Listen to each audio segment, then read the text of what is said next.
Hello listeners, welcome to a new episode of the good talk podcast. हम हैं आपके host, मैं हूं सागर और मैं हूं Churchill. And like every week we are back with a new episode where we talk about our experiences, our stories and our mistakes, इस hope के साथ कि आप वो गलतियां ना करें। आज का एपिसोड चालू करने से पहले Sagar has something very good to share with all our listeners. एक हमारे बहुत ही डेडिकेटेड लिसनर हैं, उनका नाम है Shubh, and he wrote us a very long email about our podcast. तो मैं उस ईमेल में से कुछ चीज़ें पढ़ना चाहता हूँ। First of all, he missed out on a lot of episodes. तो व्हाट ही डिड वाज कि वो बैठे एक दिन और उन्होंने लाइन से सारे एपिसोड्स, पहले एपिसोड से लेके लास्ट तक सारे सुने, just so that he would not miss out on all the good things that we were sharing. And he also says that I think the podcast is truly a gold mine for learners, and thank you for the inspiration and positivity. वो ये भी कहते हैं कि it has been a life-changing experience listening to us for him, and he has also shared some of his answers for the exercises जो हमने share करी थी अपने पिछले कुछ एपिसोड्स में। और ईमेल में उन्होंने कुछ ऐसे लेसन्स जो उन्होंने पॉडकास्ट में से उठाए थे वो भी शेयर किए थे, जैसे कि when you have internal love you do not require external validation, and that saying yes to opportunities and taking multiple experiences is really good for you. And इसके अलावा not to go for easy appreciation but complete something and then share it with others. Shubh, thank you so much for taking the time to listen to the podcast and for writing to us as well. सागर, बड़ा अच्छा लगता है जब कोई listener हमें लिखता है, क्योंकि ये पता चलना कि हमारी टॉक से किसी को सच में फ़ायदा हो रहा है हमें उतना ही मोटिवेट करता है अच्छा कंटेंट लेके आने के लिए और रेगुलर कंटेंट लेके आने के लिए। तो thank you Shubh for writing to us. Shubh ने हमसे एक क्वेश्चन भी पूछा था और हम आज का टॉपिक डिस्कस करने से पहले उस क्वेश्चन को लेंगे। शुभ जानना चाहते थे कि परफॉर्मेंस एंग्जाइटी जो होती है उससे हम कैसे डील कर सकते हैं। आई थिंक परफॉर्मेंस एंग्जाइटी का जो नाम है, द टर्म परफॉर्मेंस एंग्जाइटी, इसी में उसकी प्रॉब्लम छुपी हुई है, and that is in the first word जो है परफॉर्मेंस। क्योंकि हमें लगता है कि हम हर समय परफॉर्म करने की एक रेस में रहते हैं। Wherever we are we want to give out this perfect performance जिसमें हम कंप्लीटली रिजल्ट ओरिएंटेड होके चलते हैं। तो अगर हम कहीं स्टेज पे बोलना चाहते हैं तो हम सिर्फ स्टेज पे जाके बोलना नहीं चाहते, हम ऐसा बोलना चाहते हैं कि ऑडियंस को मज़ा आ जाए। अगर हम किसी ग्रुप में जा रहे हैं तो हम इस तरह से बात करना चाहते हैं कि उस ग्रुप में हम पूरी तरह से छा जाएं।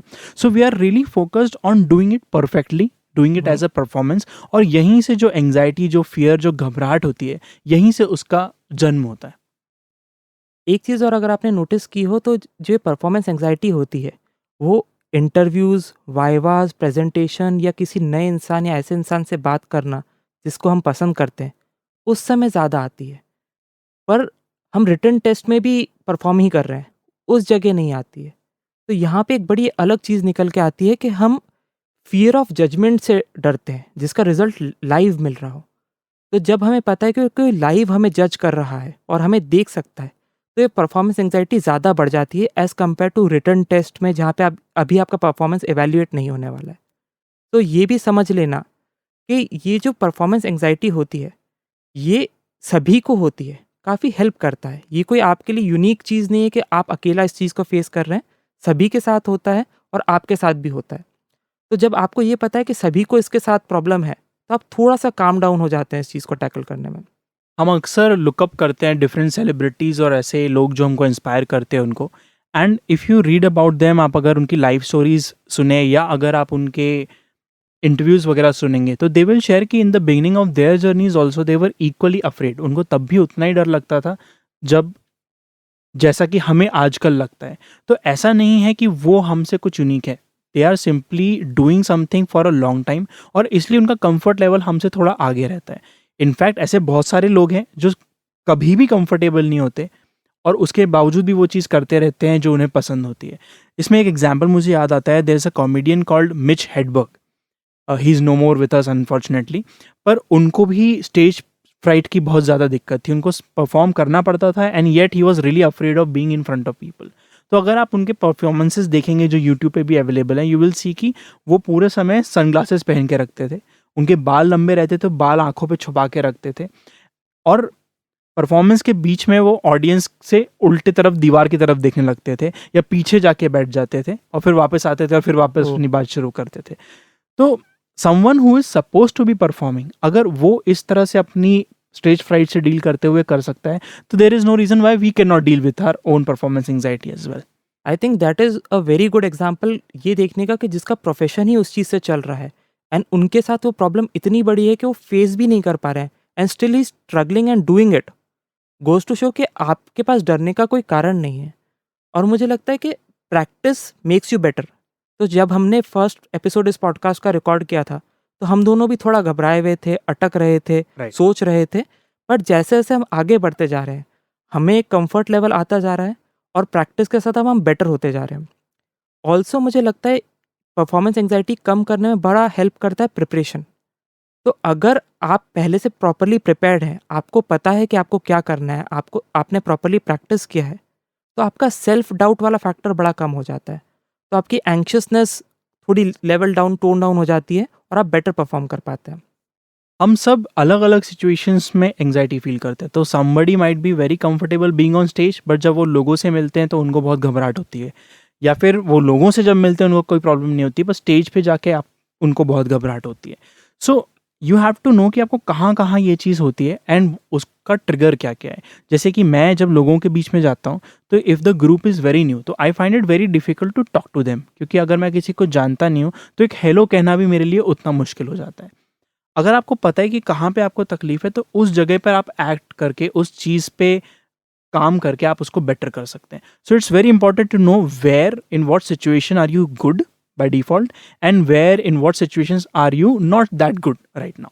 इसमें एक बड़ा ही कॉन्ट्रडिक्टिंग चीज़ ये है कि सागर स्टेज पे बड़ा कॉन्फिडेंट फ़ील करते हैं। तो जब स्टेज परफॉर्मेंसेस की बात आती है, तो जहाँ पे लोग नॉर्मली घबरा जाते हैं, वहाँ पे सागर बड़े कॉन्फिडेंट रहते हैं। एंड जब सोशल मीटिंग की बात आती है, जहाँ पे कुछ स्टेक पे नहीं होता है राइट। और जहाँ पे कुछ जज नहीं हो रहा होता है, वहाँ पे वो थोड़ा-सा नर्वस हो जाते हैं। बट इस सब का तरीका वही है कि आप पहले से जानें अपने आप को और उस चीज़ के लिए पहले से प्रिपेयर करें।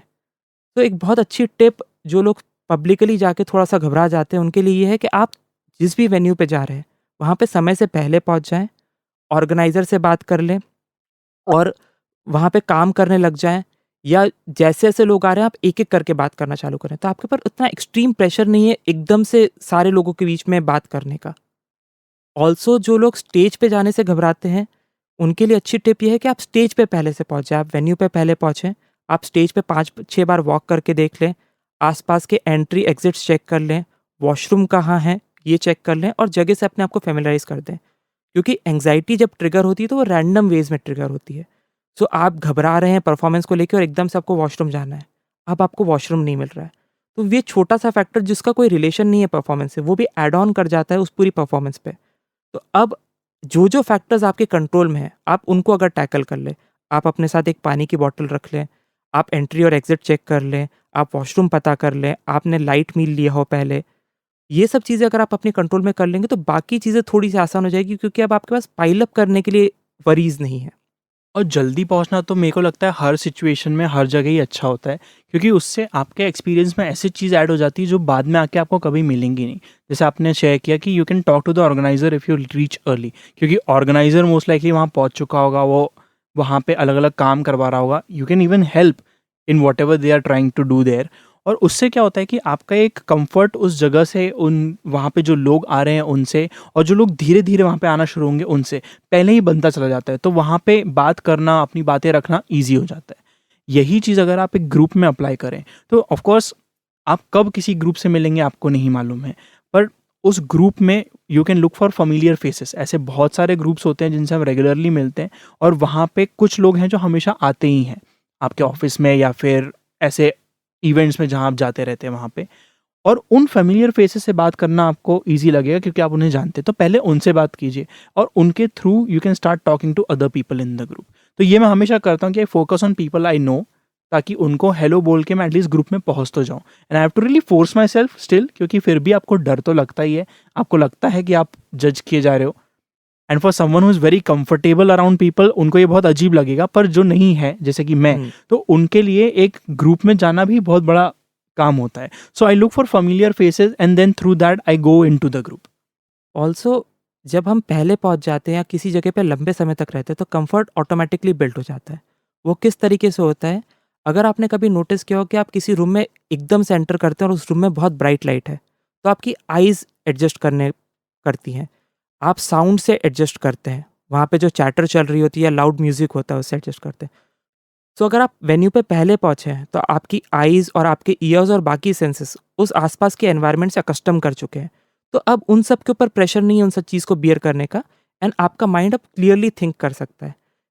अगर आप किसी क्लब में एकदम से घुसे हैं और वहाँ पे बहुत तेज़ म्यूज़िक और काफ़ी अंधेरा है, तो आपका सारा फ़ोकस इन दोनों सेंसेस को राइट सिंक करने में लग जाएगा। तो कोई आके अगर आपको हेलो करता भी है, तो आपका रिस्पॉन्स उतना अच्छा नहीं होगा, क्योंकि आपका सारा ध्यान आईज़ और ईयर्स को एडजस्ट करने में लगा हुआ है। इस तरीके से भी पहले पहुँचना काफ़ी हेल्प करता है।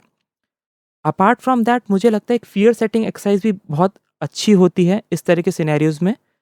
ये जान लेना कि हम किस वर्स्ट के सिनेरियो को इमेजिन कर रहे हैं, उसको लिख लेना और फिर ये देखना कि उसकी प्रोबेबिलिटी कितनी है, और अगर वो सच में हो जाएगा तो हम कोप करने के लिए क्या करेंगे। बड़ा हेल्प करता है उस एंग्जाइटी को कम करने में और एक पॉसिबल रिस्पॉन्स तैयार करने में कि जब कुछ हो जाएगा तो हम करने क्या वाले हैं। जिसमें एक बहुत कॉमन प्रॉब्लम या वर्स्ट केस सिनेरियो हो सकता है कि you are on stage and you forget what you had to say. तो अगर उस सिचुएशन के लिए आप प्रिपेयर करें सिर्फ इस तरह से नोट्स बना के नहीं, पर इस तरह से कि you have a ready response कि जैसे आप भूलें तो आप खुद ही अपने आप पे हंस लें, राइट? तो उससे क्या होता है कि जो एक टेंशन रहती है आपके और ऑडियंस के बीच में वो कम हो जाती है, and you can then try to remember and go back to what you were saying. इसमें एक चीज़ ये ध्यान रखना भी बड़ा ज़रूरी है कि एक्चुअल पेन जो होता है या एक्चुअल रियलिटी जो होती है, वो इमेजिनेशन के कंपैरिजन में काफ़ी अच्छी होती है। तो जैसे कि रोमन फिलोसोफर सेनेका कहते हैं कि we suffer more in our imagination than in reality. हम चीज़ें बहुत नेगेटिवली इमेजिन कर लेते हैं अपने लिए, और वो एंग्जाइटी को ट्रिगर करती है। जबकि रियलिटी में ऐसा कुछ बुरा होने नहीं वाला है, और अगर वो कुछ बुरा होगा भी तो हमारी लाइफ पे बहुत छोटा-सा इम्पैक्ट करके जाने वाला है। अगर आप स्टेज पे अच्छा नहीं परफ़ॉर्म कर पाए या किसी पब्लिक इंटरैक्शन में बहुत ओपन नहीं हो पाए, तो आपकी लाइफ में वो बहुत इनसिग्निफिकेंट रोल प्ले करने वाले हैं। तो ऐसी चीज़ों से डरने का कोई मतलब नहीं है, और आप देखेंगे जब आप वो डर हटा देते हैं, तो आपका परफ़ॉर्मेंस, आपका सोशल इंटरैक्शन ऑटोमैटिकली बेटर हो जाता है। और बड़े-बड़े लोग अटक जाते हैं चीज़ों में, जैसे ट्रांसफॉर्मर्स मूवी के डायरेक्टर है Michael Bay. So he was giving a speech at an event और उनका जो प्रॉम्प्टर था जिसमें उनको चीज़ें दिखने वाली थी वो बंद हो गया, तो ही जस्ट लेफ्ट द स्टेज और वो वापस आए ही नहीं। Now for a director like that कुछ ऐसा होना बुरा भी हो सकता है, आप कह सकते हो कि उनको इतना तो याद होना चाहिए and so on, but overall अगर आप देखो तो उनकी लाइफ पे उसका इम्पैक्ट कुछ नहीं पड़ा। अगर इस तरह का कुछ होना उनके लाइफ में इम्पैक्ट नहीं करता, तो सिमिलरली हमारे लाइफ में भी उतना किसी भी चीज़ का बुरा इम्पैक्ट नहीं पड़ता है। होता है कि हम इवेंट्स को बहुत फोकस करके देखते हैं और उसके आसपास अपनी लाइफ देखने लग जाते हैं, जबकि कोई भी इवेंट के आसपास लाइफ रुकती नहीं है, टाइम बढ़ता जाता है। और जो चाइल्डहुड के समय बहुत बड़े इवेंट्स थे, जैसा कि हम पहले भी बात करते आए हैं कि एक हार्ट ब्रेक हो जाता है और आपको लगता है लाइफ खत्म हो गई है, पर जब 2 साल निकल जाते हैं तो आप खुद ही उस हार्ट ब्रेक पे हंसते रहते हैं। तो ये भी आपके लिए लर्निंग अपॉर्चुनिटीज़ हैं। तो आप इस तरीके से उस इवेंट में एंटर करिए कि आप इससे कुछ सीख के निकलेंगे, बेटर बन के निकलेंगे, रेदर देन एक जजमेंट कार्ड की तरह उसको देखने की। एक और रीज़न है कि हमको ये डर लगता है, ये एंग्जायटी ट्रिगर होती है परफॉर्मेंस की, और वो ये है कि हम सुनते हैं कि how it is supposed to be done. तो जब हम पब्लिक स्पीकिंग की बात करते हैं तो हम टेड टॉक्स देखते हैं। जब हम ग्रुप में रहने की बात करते हैं तो हम ऐसे लोगों को लुक अप टू करते हैं जो ग्रुप में बैठते ही छा जाते हैं या ग्रुप में बहुत कंफर्टेबल रहते हैं एंड सो ऑन।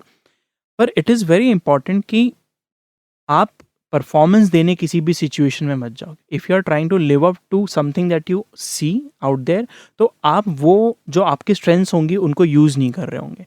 एंग्जाइटी हटाने का सबसे सिंपल तरीका इन किसी भी सिचुएशन में यही होता है कि यू स्टार्ट बीइंग योरसेल्फ। तो अगर कोई स्पीकर है जो आपको बहुत पसंद है और वो हमेशा स्टेज पे फ़नी रहता है, तो कोई ज़रूरी नहीं है कि आप अपनी हर स्पीच में फ़नी रहें।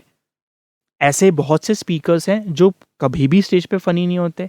ऐसे बहुत से टीचर्स आपके स्कूल में रहे होंगे जो बिल्कुल भी फ़नी नहीं है, बट उनको सुनने में फिर भी आपको मज़ा आता है, right? Hmm. So this tells you कि you just have to be yourself, और बीइंग योरसेल्फ का यहाँ सिंपल मतलब है कि आप जिस चीज़ में अच्छे हैं, आप सिर्फ उस चीज़ को यूज़ करके उन हम्म। सिचुएशंस में डालें जहाँ पे आपको एंग्जायटी फ़ील होती है, सो बेसिकली आप अप्रिशिएट सबको कर सकते हैं, आप राइट? पसंद सबको कर सकते हैं, बट आपका पर्पस ये होना चाहिए कि आप अपना बेटर वर्जन बनने की कोशिश कर रहे हैं, ना कि किसी को कॉपी करने की कोशिश कर रहे हैं। क्योंकि जब भी आप किसी को कॉपी करने जाएंगे, वो रेस में आगे चलते जा रहे हैं और आप कॉपी करने वाली रेस में हमेशा पीछे रहेंगे, और वो एक प्रेशर ऐड कर देता है। बट अगर मुझे खुद का ही बेटर वर्जन बनना है, तो मेरे पास कोई प्रेशर नहीं है। मुझे पता है कि हर बार मैं लर्निंग्स लूँगा, हर बार गलतियाँ होंगी, मैं फिर से लर्निंग्स लूँगा और बेटर होता जाऊँगा। और ये बहुत ज़रूरी है that you learn from the experiences that you are having. जब भी आप ऐसी सिचुएशन में थे जहाँ पे आपको कुछ परफॉर्मेंस एंग्जाइटी फील हुई, तो बाद में बहुत ज़रूरी है कि आप एनालाइज करो कि आपने क्या सही किया और क्या गलत किया। This is just the same as कि स्कूल में आप अपने एग्जाम पेपर के बाद अपना पेपर एनालाइज करते थे दोस्तों के साथ बैठ के कि हमने कौन से आंसर्स कैसे दिए। उस समय भले ही हम इस चीज़ को मजाक में उड़ा देते थे कि क्या ज़रूरत है, बट लाइफ में आप ये चीज़ नहीं कर सकते। लाइफ में you have the time and you have the luxury of looking back at what you had done, और उसको आप अगले उसमें इम्प्रूव कर सकते हैं। तो you can sit down and see कि अच्छा ये चीज़ें मैंने 3-4 अच्छी करी और ये शायद मैं इसको इस तरह से कर सकता था।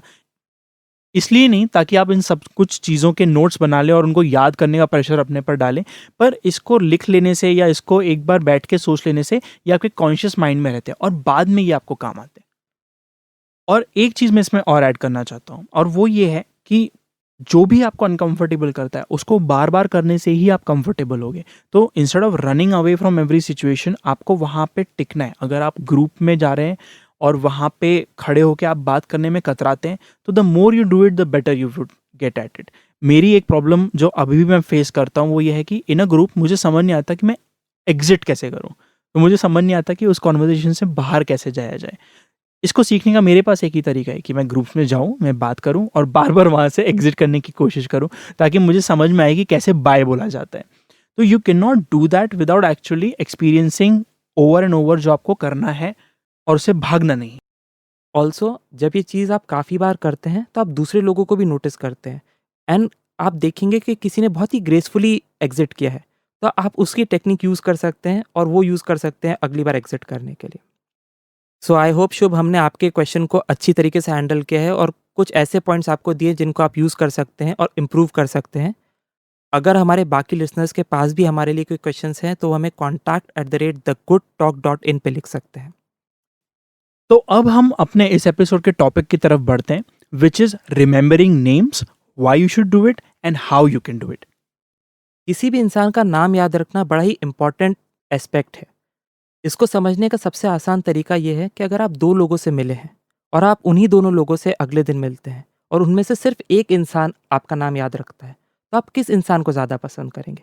जिसने आपका नाम याद रखा है या जिसने आपका नाम याद नहीं रखा है? ऑब्वियसली आप उस इंसान को ज़्यादा पसंद करेंगे जिसने आपका नाम याद रखा है। नाम याद करना लाइकेबिलिटी बढ़ाने का एक बहुत ही आसान तरीका है।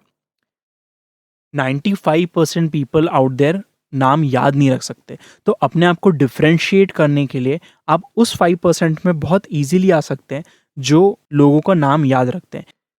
ऑल्सो जब हम लोगों से रोज़ मिलते हैं और रोज़ उनसे टकराते हैं और हमें उनका नाम याद नहीं रहता है, तो बड़ा ही ऑकवर्ड हो जाता है 1 हफ्ते बाद या 1 महीने बाद उनसे उनका नाम पूछना। तो हमने अगर फर्स्ट गो में ही उनका नाम याद कर लिया है, तो बड़ा आसान हो जाता है। लोग इसका सब्स्टिट्यूट ऐसे ढूँढते हैं कि वो हाय बडी, हाय मेट, हाय फ्रेंड इस तरह की चीज़ें यूज़ करते हैं। बट अगर आप किसी को किसी के नाम से रेफ़र करें, तो वो इम्पोर्टेंस दिखाता है कि ओके, आपने उस पर्सन को इम्पोर्टेंस दी थी।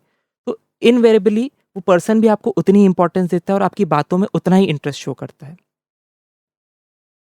सो देन द क्वेश्चन इज़ कि आप नाम कैसे याद रखेंगे? इसके लिए the first thing that you should do is कि जिससे भी आप मिले उससे उसका नाम ज़रूर पूछें। The more names that you ask for, the more you will be comfortable asking for names and also hearing names. क्योंकि नाम हमारे यूजुअल लैंग्वेज में आते नहीं हैं, तो वो रिपीट नहीं होते, और रिपीट नहीं होते इसलिए हमें याद नहीं होते।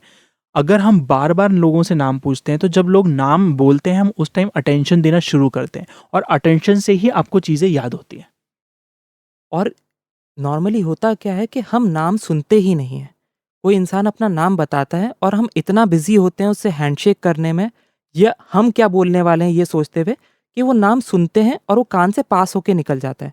तो हमने कभी एक्टिवली उसे लिसन किया ही नहीं था।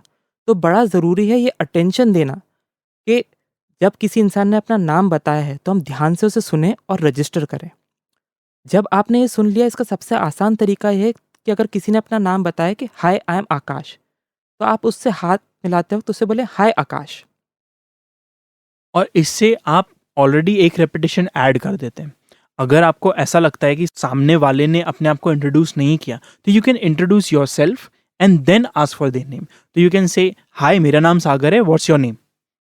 एंड देन यू नो कि आपको अटेंशन किस पॉइंट पे देना है, तो इससे the pressure on them is not there to introduce themselves, और आप उनका नाम पूछते हैं तो आपको याद रहता है क्योंकि आप ही ने वो नाम पूछा था। अनदर ट्रिक जो आप यूज़ कर सकते हैं वो उस नाम के बारे में क्वेश्चंस पूछने की है। तो मोस्टली हिंदू नेम्स के मीनिंग होते हैं, तो आप उनसे पूछ सकते हैं कि आपके नाम का मतलब क्या है, अगर कोई यूनिक नेम आता है।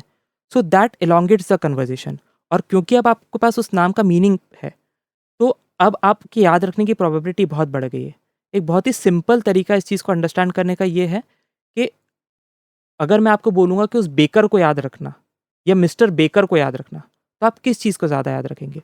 आप कॉमन नाउन बेकर को ज़्यादा याद रखेंगे क्योंकि आपने उसके बारे में, आपके पास लिंकेजेस है आपके माइंड में। बट मिस्टर बेकर के बारे में आपके माइंड में कोई लिंकेजेस नहीं है। तो जब आप लिंकेजेस क्रिएट करते हैं अपने माइंड में किसी नाम के बारे में, तो उसको याद रखना बहुत आसान हो जाता है। और ऐसे लिंकेजेस आप खुद भी बना सकते हैं, जैसे कि अगर आप किसी से उनका नाम पूछें और वो अपना नाम बताएं, you can try to remember a school friend जिसका सेम नाम था, या फिर आप ये याद रख सकते हैं कि इस नाम का और कोई पर्सन आपको कभी मिला होगा तो वो कौन था और वो कहाँ मिला था। इससे क्या होता है कि आपके पास एक कंटेक्स्ट हो जाता है उस नाम को याद रखने का, और नाम हमेशा हमको कंटेक्स्ट में याद रहते हैं। फॉर एग्जाम्पल, अगर आप जिम जाते हैं तो वहाँ के रिसेप्शनिस्ट का नाम आपको यूजली पता होता है बिकॉज वो जिम की रिसेप्शनिस्ट है, हुँ। Right? So we do not just remember the name, we also try to remember कि वो क्या करते हैं, और उस कंटेक्स्ट में हम वो नाम याद रखते हैं। कई बार हम ऐसे लोगों से मिलते हैं जिनका कंटेक्स्ट हमें पता नहीं होता या जो रिपीट नहीं होता है इनफ टाइम्स, तो वहाँ पे आप इस तरह की स्टोरीज बना सकते हैं कि जैसे ही वो अपना नाम आपको बताएं, you can relate a story कि मेरा एक ऐसा फ्रेंड था या मेरी एक ऐसी फ्रेंड हुआ करती थी स्कूल में।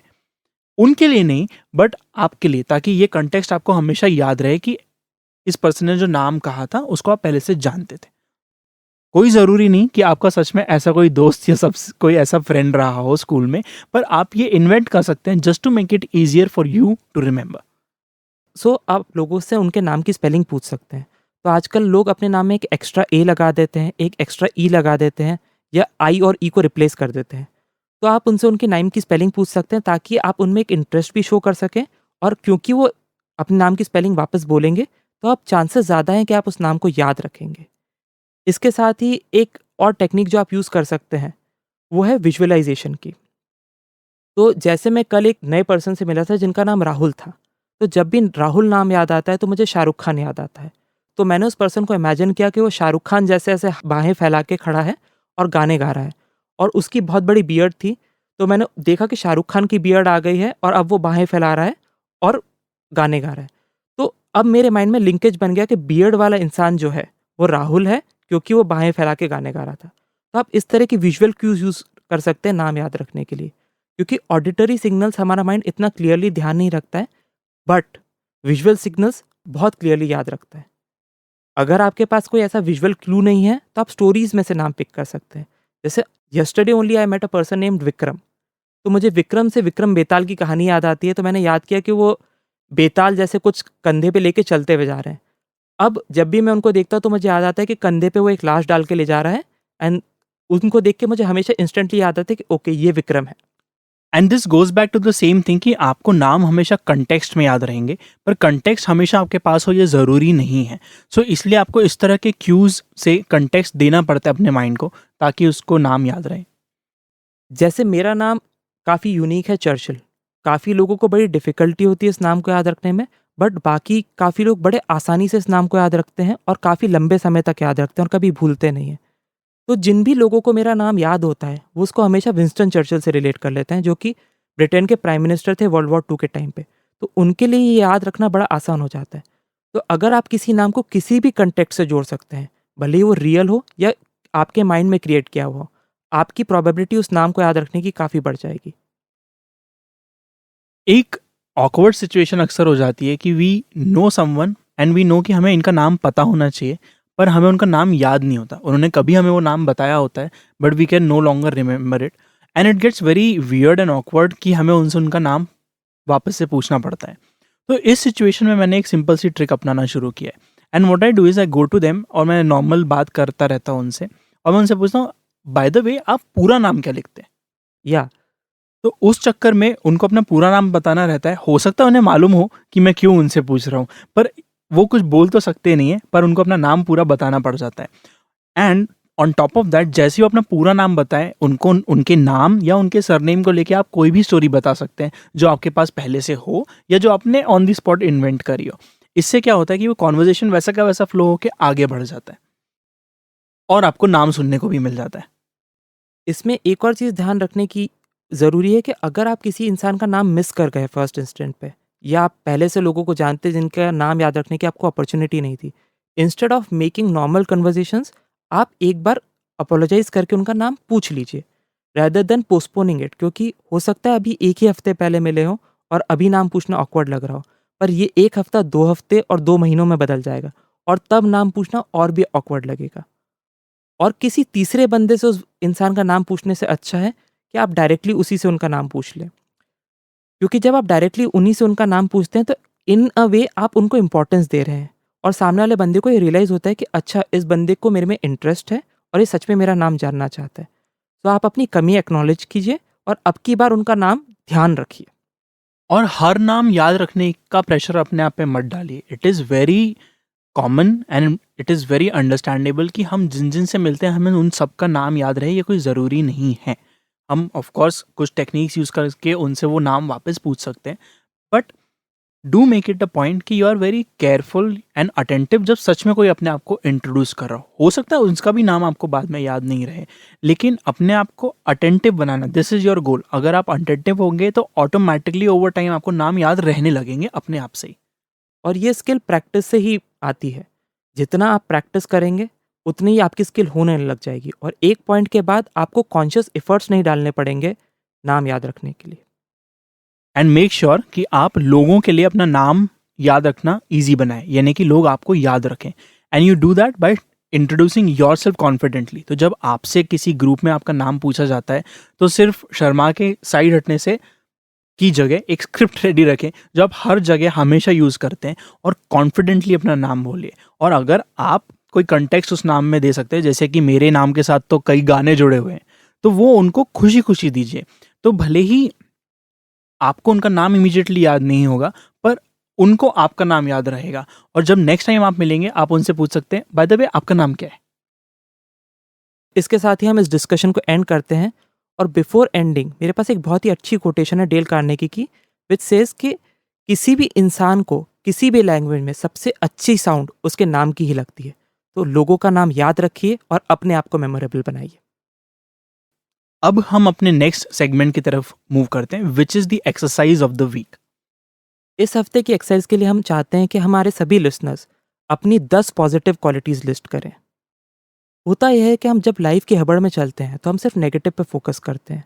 तो हम देखते हैं कि हम इस चीज़ में अच्छे नहीं हैं, हम ये नहीं कर पाते, सामने वाला तो ये कर सकता है, हम ये नहीं कर सकते, और उस चक्कर में हमारी सेल्फ इमेज काफ़ी वीक हो जाती है। बट हम सभी में बहुत सारी अच्छी क्वालिटीज़ होती है और हम वो मिस कर जाते हैं। सो इस हफ्ते की एक्सरसाइज सेल्फ इमेज बूस्ट करने के लिए है और उसमें आपको 10 ऐसी क्वालिटीज़ लिस्ट करनी है जो आप में अच्छी हैं। हमारी कुछ क्वालिटीज़ तो ऐसी होती हैं जो हमारे माइंड में बिल्कुल टॉप पे रहती है। तो जैसे ही कोई आपसे आपके बारे में अच्छी बात बोलेगा तो एक इनिशियल क्रिटिसिज्म के बाद आपके अंदर से आवाज़ें आएंगी कि उन चीज़ों की जो आपको पता है कि आप में अच्छी हैं। पर ये लिस्ट यूजुअली 3-4 आइटम्स पे आके रुक जाती है, and that is why we want कि आप 10 चीज़ों की लिस्ट बनाएं, क्योंकि इसमें छोटी से छोटी चीज़ भी आप इंक्लूड कर सकते हैं। ये ऐसी चीज़ें होंगी जो आप नॉर्मली, जिसको आप कोई तवज्जो नहीं देते, जिसको आप कोई इंपॉर्टेंस नहीं देते, but still they are your strengths, they are your good things that you do very normally, और इसलिए इनको इस लिस्ट में इंक्लूड करना चाहिए। अगर मेरी लिस्ट बनाने की बात करें तो मेरे कुछ आइटम्स आएंगे कि मैं बहुत ऑर्गेनाइज्ड हूँ, मैं लोगों को ओपन अप करने में बहुत अच्छा हूँ, मैं नंबर्स और फाइनेंसेस से बहुत अच्छा हूँ, मैं अपनी फैमिली की बहुत केयर करता हूँ और मुझे दूसरों की मदद करना या कंट्रीब्यूट करने में बड़ा अच्छा लगता है। अगर मैं अपनी लिस्ट बना रहा हूँ तो मेरी रीडिंग स्पीड बहुत तेज़ है। मैं कभी भी कहीं भी कैसे भी सो सकता हूँ, मुझे नींद में कभी कोई दिक्कत नहीं होती, ये भी मेरी एक स्ट्रेंथ है। इसके अलावा I am a very good listener. मैं बहुत सारे लोगों से दोस्ती इसलिए निभा पाता हूँ क्योंकि मैं उनकी बातें बहुत आराम से सुन पाता हूँ। सो आप अपने लिए इन 10 पॉजिटिव क्वालिटीज़ या पॉजिटिव एट्रीब्यूट्स की लिस्ट बनाइए और एक चीज़ का बड़ा ध्यान रखिएगा कि इनमें स्टार मार्क लगाने की कोई ज़रूरत नहीं है। तो आपको ये ज़रूरत नहीं है कि आप उसमें कमी देखें कि हमसे अच्छा भी कोई इसमें है। आपको एक एब्सोल्यूट टर्म में बताना है कि आप में अच्छी चीज़ें क्या हैं। ये आपकी सेल्फ इमेज बूस्टिंग के लिए, ना कि कंपैरिजन करने के लिए। और बहुत सिंपल चीज़ें इसमें आ सकती है, जैसे कि आपका एक पॉजिटिव एस्पेक्ट सिर्फ ये भी हो सकता है कि you are trying to improve your life constantly. हो सकता है कि आप एक बहुत लंबी जर्नी पे चल रहे हो जिसमें आपको ऐसे बहुत सारे गोल्स दिख रहे हो जो आपके बूते के बाहर है, बट द फैक्ट कि आप ये रियलाइज कर रहे हैं और आप उस पर काम कर रहे हैं, ये अपने आप में भी एक स्ट्रेंथ है। सो आप उन सभी स्ट्रेंथ्स को मेंशन करिए, और अगर आप ये लिस्ट हमसे शेयर करना चाहते हैं तो हमें बहुत खुशी होगी जान के कि आपकी पॉजिटिव क्वालिटीज़ क्या हैं। You can write to us at contact@thegoodtalk.in, and do not forget to share this podcast with anyone that you feel would benefit from it. उनसे ये पॉडकास्ट शेयर करने के लिए you just have to send them to thegoodtalk.in. और हमारे listeners हमें rate और review भी कर सकते हैं। आपके रेटिंग्स और रिव्यू हमें मोटिवेट करते हैं कि हम बेटर कंटेंट लेके आएँ और रेगुलर कंटेंट लेके आएँ। इसी के साथ हम इस पॉडकास्ट के एपिसोड को एंड करते हैं। हम आपसे अगले हफ्ते मिलेंगे। We are your host signing off. मैं हूँ चर्चिल और मैं हूँ Sagar. Saying bye bye. Bye bye.